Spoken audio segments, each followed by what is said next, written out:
Hello, welcome to Interdependent Study, our podcast where we engage in the learning and unlearning work for social justice and collective liberation. I'm Damien. And I'm Aaron. Thank you so much for joining us today. For those new to our podcast, Interdependent Study is meant to be a space and community for folks who believe in and want to do the work of social justice. Each week, we'll bring something new to the table, discuss our thoughts and feelings about it through the lenses of who we are and where we can go for a more just society. We want Interdependent Study to be a space where we're always learning with one another. And Aaron, my friend, you're up this week. Mm-hmm. What have you brought to the table today? I am bringing an event, yes. really. It was a panel discussion of the newly published book called Abolition, Feminism Now, which was co-written by Angela Davis, Gina Dent, Erica Miners, and Beth Richie. So the panel was those four authors. It was moderated by Mariame Kaba, who is an amazing author and thinker in her own right of abolition feminism. This discussion had a wide range to it, right? They covered a lot of ground. From how they thought of the work of the book, a bit about how the pandemic affected their writing process, the talk about how their different views of abolition feminism helped guide the project and what they could include. They talked about broadening their view of what is considered to be feminist, even, which I thought was super fascinating part of the conversation. They talked about carceral feminism, which is something that focuses on incarceration as an answer, the main answer sort of to partner violence. Right. And they talked about defund the police as a strategy. And then they also discussed the role art plays in movement work. And it was really cool to just sit in and witness it. Yeah. Right. Just to sort of be not actually in the room with them, but it was virtual. So it was kind of like we were in the room. It's kind of like we were there. Yeah. Just in another Zoom window, right? Yeah. It was great to sort of sit and witness the conversation and see them sort of play off each other and share ideas about the book. What stood out to you? Yeah, it was awesome. Yeah, that's really what it was. It was just this awesome conversation between these really incredible humans. I felt like it was a privilege for us to get to sort of watch this and hear from them. I think they're some of the most talented, prolific scholars and authors and organizers and abolitionists, right? And so it was super exciting to be able to watch this. I'm glad you brought it to the table. You know, their book has been on my to-read list now for a little bit. It came out just a little bit ago. Yeah, it's only been a few weeks. A few weeks. I'm not that behind. No. But I actually just downloaded it, and so I'm looking forward to reading it because, like I said, the conversation was amazing. I think one big thing that stood out to me was how they talked about being abolition feminists and what abolition feminism is all about, right? And so I believe it was Beth Richie in this panel who said that abolition feminism is all about sort of the everyday acts of resistance that keep us all safe, that bring us joy, and that encourages people, right? Yeah. And how abolition feminists are committed to building the world that we want to see. And, you know, it reminded me of the fact that I think I've seen some other conversations that they've done and interviews that they've done about this book. So I feel like they're sort of maybe on a little bit of a press junket. And they've all talked about the fact that abolition feminism is all about doing sort of this everyday grinding work to attend to people both individually and collectively, and to get people free, right? But at the same time, like as you're doing that work, right, you're trying to also attend to these big structural issues that we face as a society as well, right? And so it's difficult work, right? It is all encompassing kind of work. And so again, it was just sort of a privilege. I think that was just, sort of initially as I thought about my notes and what I wanted to sort of come out the gate with, right? Just being impressed by and in awe of how they talk about what abolition feminism is.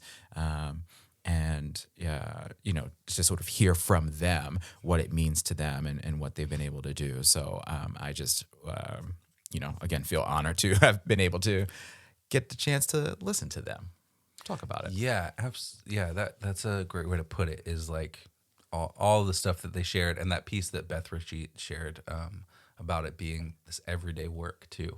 Right? It's not it's not just like the big lofty things. Yes. It's how you do the work too. Yes. Right. Which actually ties into one of the things that I appreciate about when they talked about how they wrote the book. Yeah.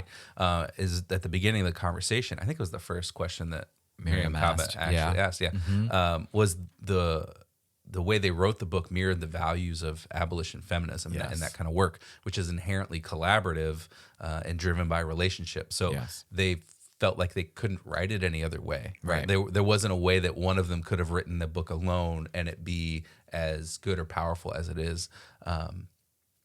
Again, even though neither of us have read it yet. But yeah, they felt they had to invite people with different thoughts of abolition feminism into the shared process to create something new that's looks like it's a history of abolition feminism and bring together different pieces of movement work to show the trajectory of the intersections of the prison and industrial complex and the abolition of that with feminism as a movement. And this whole part of the conversation meant a lot to me because I think we as a culture are stuck in the kind of ends justify the means thinking. And I think that we know that the process of how things are done affect the end results. And they're inseparable in actual practice. Like if you do something at the end, right, and it's not, the process is messed up in some way, even if you get a good result, the people who were part of that process or maybe left out of that process it doesn't feel like a good result to them, even if it's the quote unquote right decision that you ended up with, right? Like those things are interconnected, intertwined. Yeah, absolutely. I love that, right? This idea of the process is important, and they talked a lot about that. And so I think that's a really good sort of takeaway from what they were talking about there. I also really appreciated, like you mentioned the idea of history, and they talked about the history of abolition feminism, right? And sort of making sure that was highlighted in the book and this timeline. So that's just another reason why I really want to pick this book up and read it, because I feel like there's lots to learn there about where we've been and the work that has been done. And so I appreciate the fact that and we've talked a lot about history on this podcast, right? And how important that is to know about and to recognize. So I'm glad you brought that up. I'm excited about that, and I love that part of the panel conversation, and also just really enjoyed them talking about that process, right, of writing this book. You know, they also did this in the midst of COVID, right? Like they did this at the start of the pandemic, and so they talked about how they had to sort of navigate what it took to organize together, to be in community with one another, right, and to make this happen, but to also how do you deal with disagreements, right, or challenges that come up when you have sort of multiple authors trying to create something like this book, right? And again, to do it over Zoom, right? They were having all these virtual meetings to sort of make that happen, and to do that in the midst of a pandemic that they're all experiencing, but they also know has an effect on their communities, right, and on real people. And so I loved sort of hearing that process. Sort of the how that they wrote this book, but also like how that process mirrors, as you said, like what they value, and mirrors sort of abolition feminism too. So I thought that was remarkable in and of itself. But I think also like this process speaks to what's important and central to abolition feminism as well. And so one of the things that Gina Dent talked about was how important it was to them to sort of register the problem of how history often erases Black feminism. Yes. Yeah, right. Yeah. She brought that up. And so, again, this notion of history and its importance, it was important for them to include that in this book. And they obviously talked about it in this panel as well. And so, again, that's just another great reason to sort of pick up this book and to have sort of this record of history at our fingertips around movement work and around abolition feminism. Yeah, because I think that point was so important, because the things these two things usually get separated. Yes. When they are in fact usually intertwined. Sort of abolition and Black feminism. Yes. In a lot of ways are intertwined in the history, and I think that's what they were highlighting is that these things are connected. And that was part of the conversation too, where they would show up on panels together and be like, well, where's the feminism in this? Or where's and feeling like they couldn't bring those pieces into the conversation in a meaningful. It felt like they didn't fit based on. The context. This is my interpretation of yeah. it didn't fit based on the context of the person asking the question, Yes. or right, and so it felt like it wasn't a natural part of the conversation, which in and of itself is a concern. Yes. Right, and I felt like that was a really important piece for them to highlight of why they wrote the book. Absolutely. As well. Yeah, and then so one of the things that Beth Richie said was things get called failures, and we don't return to the lessons on them. Yes. What looks like it's not working now can teach us a lot about what needs to work next time. It may not work out this time, and our job is to try to figure out why and try again and again and again. And, this reminded me of the point that I made last week when I was talking about the victories to be found in the so-called failure of question 2 in Minneapolis. Because we watched this right after, like a few hours after we recorded last week's episode. Yeah. And so it was fresh on my mind that these things are connecting in terms of, not everything. And the panelists in that discussion talked about that too, is like, not everything that is a quote unquote failure means that it's, we got nothing out of it. Right. A lot of the work is trial and error of what's working right now and what's not. We have to find out what doesn't work to find the things that do work. And sometimes we find out things like, if we talk about public safety holistically, people are generally on board with that and not opposed to rethinking what that means. Yeah. We have to think about how we approach that and what is the next step beyond that to get people a little bit closer to, or to get more people closer to voting yes on something like question 2, yes. or pursuing those kinds of policies in a bigger, proportion. Absolutely. Oh, I love that connection. Yeah, because we did watch this. I'd forgotten about that. Yeah. That those things happened in the same day that we recorded and watched this in the same day. So yeah, it's incredible then to think about all of these great sort of abolitionists that we got to sort of think about and hear from on the same day, talk about this notion of failure and how important it is, right? And, I think if I recall correctly, sort of Beth was talking about the notion of failure because Mariame Kaba had asked them this question about what it means to say that abolition feminism is a method and how it sort of highlights the work of small networks and the failures in this work, right? Mm-hmm. And so, I just remember, like, she asked that question. I thought, that's a really good question, right? Yeah. And she's an incredible person, so of course she asked it. But so it was an incredible question, and then, they sort of acknowledged the importance of that. And so I'm glad you made that connection. I've also seen or read Erica talk about failures too, right? About how she said something to the effect of like how abolition feminism is again about movements building the world that we need.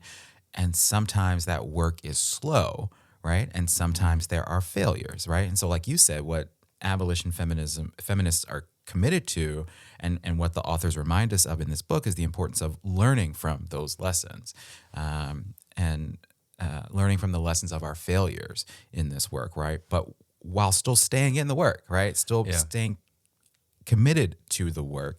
And I think you were sort of getting to this idea of like whether or not that's a sort of a ballot measure, whether or not that's a mutual aid issue, whether or not that's we have to figure out what people need on the ground right now, day to day to survive, right? And maybe we didn't get it right for this community, but we need to get it right here. Like it means so much, and that failure can be on sort of an individual level, collective level, this grand thing, this small thing.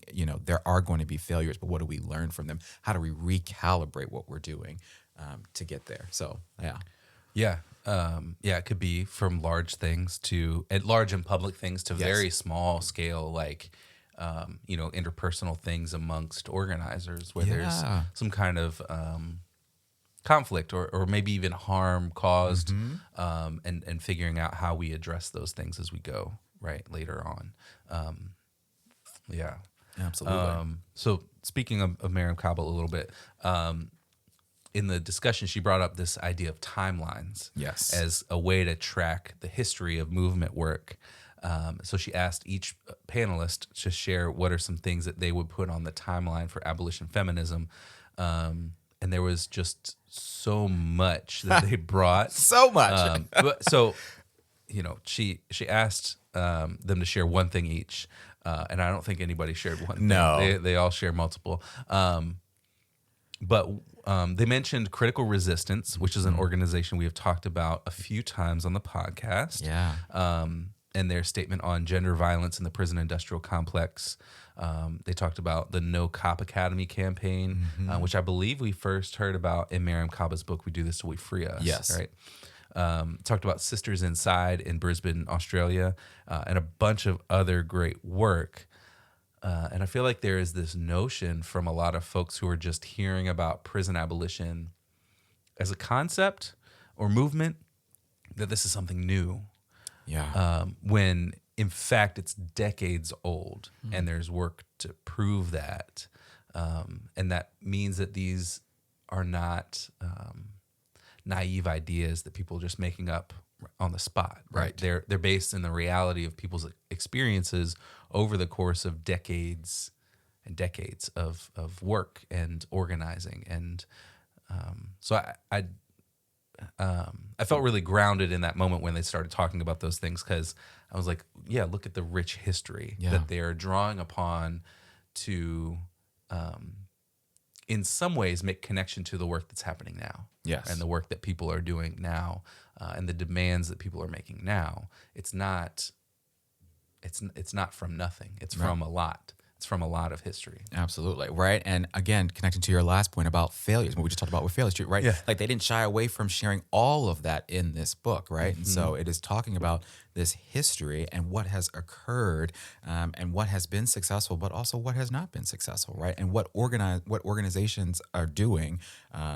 to address this, right? And so, that was such an incredible part of this conversation. I think it's a great point to say that this work has been happening for quite a long time now. And so I think it sounds like they spent a good amount of their book talking about and highlighting sort of this history and timeline for abolition feminism. And you mentioned a couple, but they brought up quite a few organizations that they sort of mentioned in this book. And there, to be honest, there are quite a few I hadn't heard of, like just with them talking about it.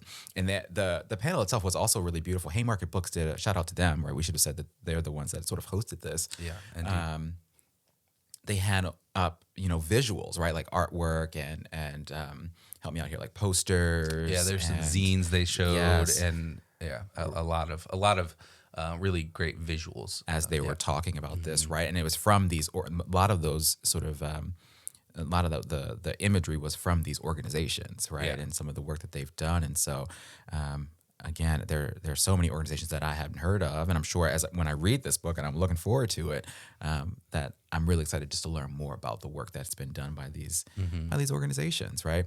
I think connected to that, I'm so glad you brought that up, is this idea of, they talked a lot about internationalization, right, of abolition, right? And so I think the problems that are associated with what abolition and abolition feminism are trying to address don't just exist here in the United States, right? And so, these are global issues, and I think there's lots that we can learn from what has happened and is happening in other countries. So that's another important sort of aspect of this and of what abolition feminism is.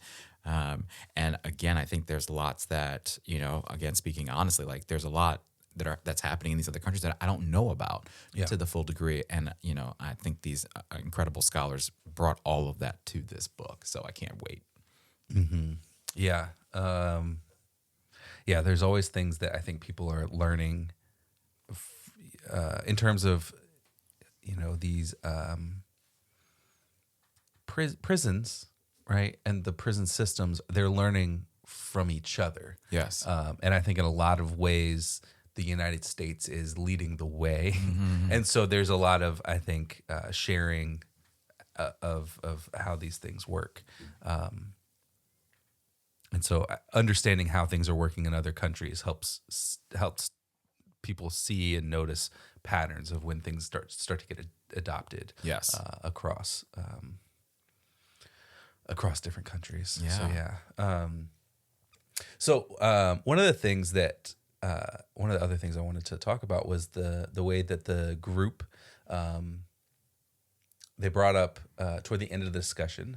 They brought up this question this quote. I think I know where you're going. Yeah, that guided them throughout the book, and they included it early on. And Erica Miners had suggested it for the book, but it's from Mariame Matsuda. Yes.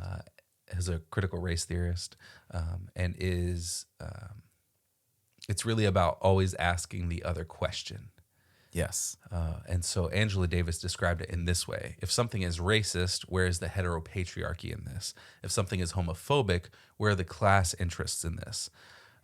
So she described it as this way to see the interconnectedness of all these systems in order to find hope that is generative and helps build something outside of these systems so that they're being challenged. And I thought that was such an important sort of framework for them to use to think about, like, what's the other question here we need to ask? If we see all these things playing out, what's the other thing playing out here too? Yeah. And how are these things all interconnected? So absolutely. Yeah, that was incredible. This idea of asking the other question, I think, really spoke to me. And so I love the fact that they pulled Mariame Matsuda's words and work and sort of grounded sort of their exploration of abolition feminism with that question in mind, right? Mm-hmm. And so I think in addition to what you said, or sort of building on what you said, like, I love this idea of asking the other question and its connections to abolition feminism as a way to encourage us to keep the process going, right? Yeah. And so, right, to keep asking questions, right, to keep naming things, right? Or I think about it in the context of our podcast and what we say every time, right? Like to keep learning and unlearning, right? Mm-hmm. Like, I think that's core to this work that we're doing as individuals, but we're doing with each other, and that we're doing sort of on this collective scale and for the collective good. And so, right? Yeah. So I asking the other question, brilliant. Yeah, brilliant. Absolutely. All right, this feels like a good spot to shift and talk about application and how this whole thing fits into and applies to our day-to-day lives. Absolutely. So yeah, as has probably been evident throughout the conversation, I loved this discussion that we got to sit in on and witness. Yes. There are lots of things in it that I think are directly applicable to our lives, whether we consider ourselves abolitionist feminists or not. Yeah. That was clear to me as I was reading through, like, what are the things I took notes on, like, the notion of continuing to try things, even if you fail, right? The notion of asking the other question to see what else is at play in a situation, right? Those are things that you don't necessarily need to be a rat like that. That's broadly applicable to people's lives. But the one thing I want to focus on is that the process and the results are tied together intricately. I said this earlier, and a different way that I thought about it is you can't make justice out of an unjust process. You can't create freedom from a process that reifies oppression. So we have to think about the methods that we all use and whether they live up to our values of justice and liberation, because otherwise we're falling short. Man, that's great. That's great application. I think sort of what they talked about towards the end of, like, I think Mariame asked them this question. It was sort of it was multiple questions, but one piece of it was like, what do you hope people get out of this book? Mm-hmm. And I think that's it, right? So you talked about this idea of whether or not you're, and you consider yourself to be an abolition feminist or not, right? Like, there are pieces of this book that I think you can apply to your thinking and to your everyday life. And I think that is something that they want folks to get from this book, it sounds like. And so I love that. I love that. And that these pieces are tied together intricately. Yeah, that's great.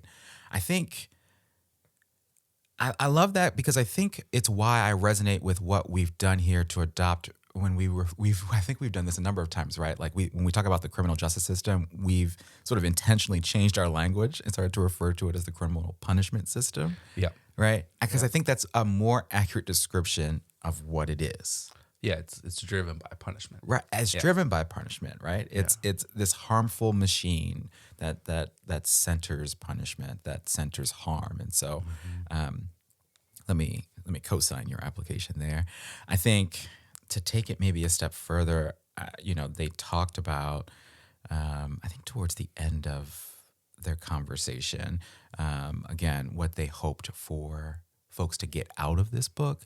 And part of it is, as you said, the process and the results are linked, but it's also the reminder that the work of abolition is important, right? And so Erica talked about the fact that they used this phrase, slow work in urgent times, in this book. And I just thought that was a brilliant phrase, and also connects to the reminder that this abolition work is important and it's going to take time to get us to the place that we want and need to be, right? But that's what we have to keep chipping away at to get there, And so we have to keep reading these books. We have to keep having these conversations and figuring out how to get there.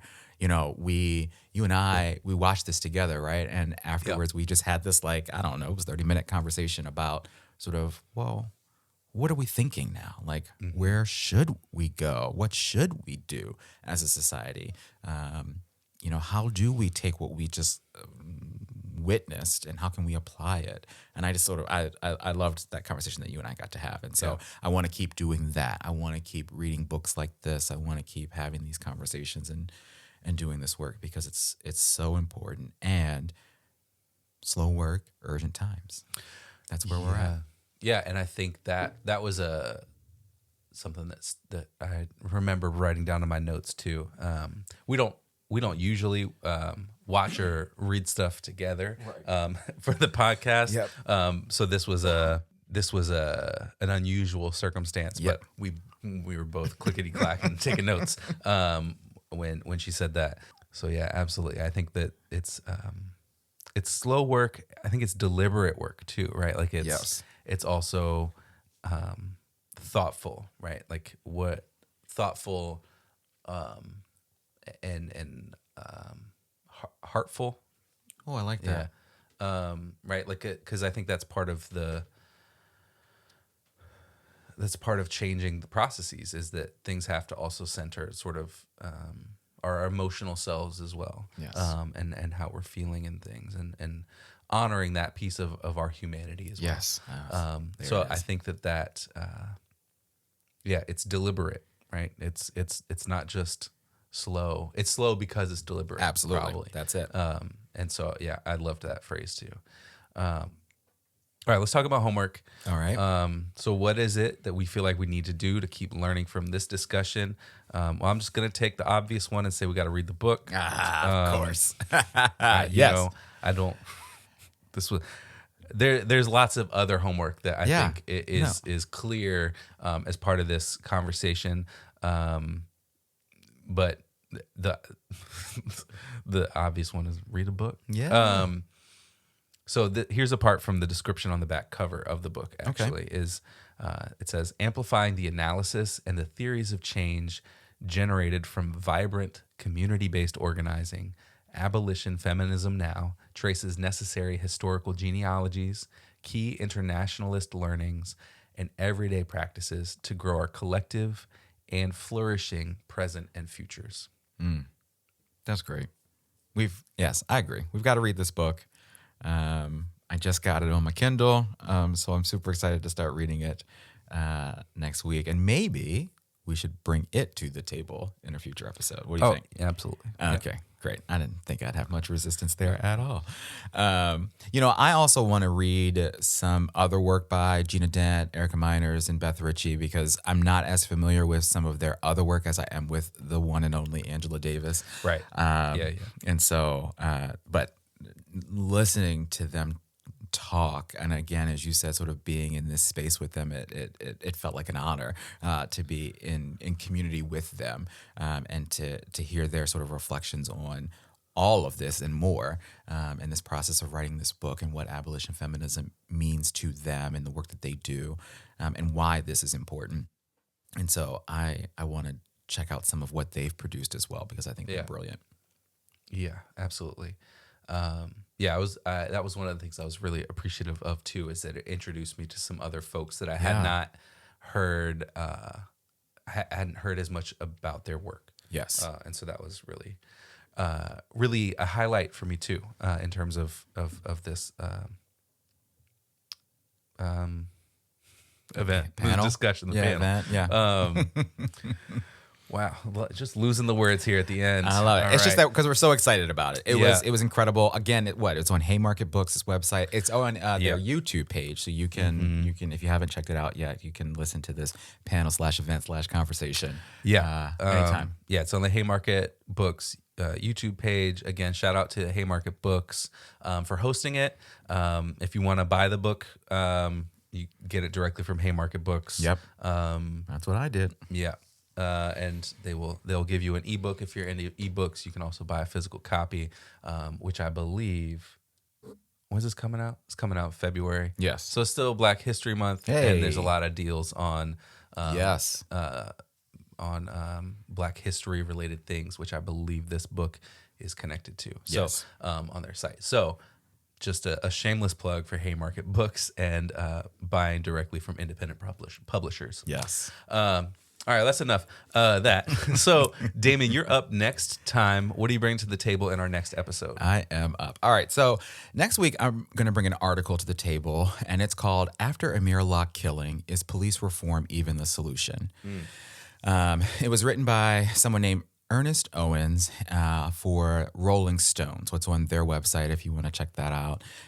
For anyone who hasn't heard of Amir Locke, he was a 22-year-old black man who was fatally shot earlier this month by the Minneapolis Police Department while they were executing a no-knock warrant.